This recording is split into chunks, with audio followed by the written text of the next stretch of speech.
It was past midnight on Highway 51 when my car ran out of gas. The road was empty, silent, stretching into darkness like it had no end. My phone had barely 1 bar of signal, and the nearest town was miles away. Just when I started to panic, I saw a tiny gas station with a flickering neon sign that buzzed like a dying insect. The place stood alone, surrounded by nothing but cold wind and shadows. It felt wrong, but I had no choice. Inside, the air was stale, thick, almost like the building was holding its breath. The clerk stood motionless behind the counter, his pale face half lit by a dusty lamp. I waited for him to acknowledge me, but he didn't.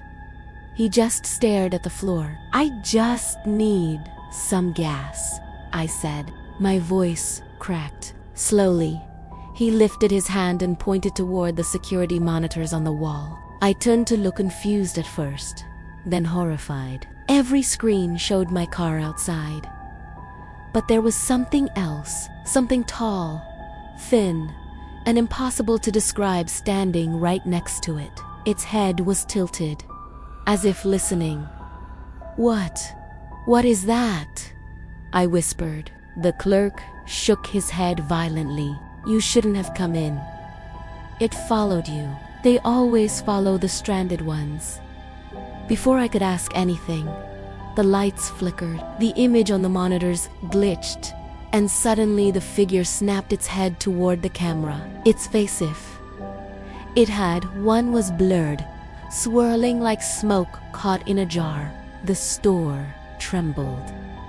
A scraping sound began on the roof, slow, dragging, like claws searching for a way in. "Don't go outside," the clerk whispered. "No matter what you hear."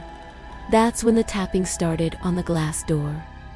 First soft, then harder, then violent, like it wanted to break through. I backed away. The clerk hid behind the counter.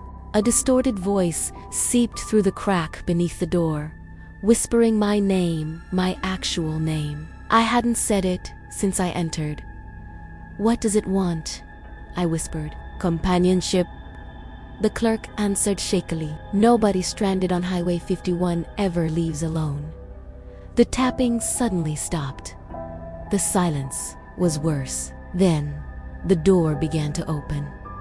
Slowly, quietly, and the shadow stepped inside.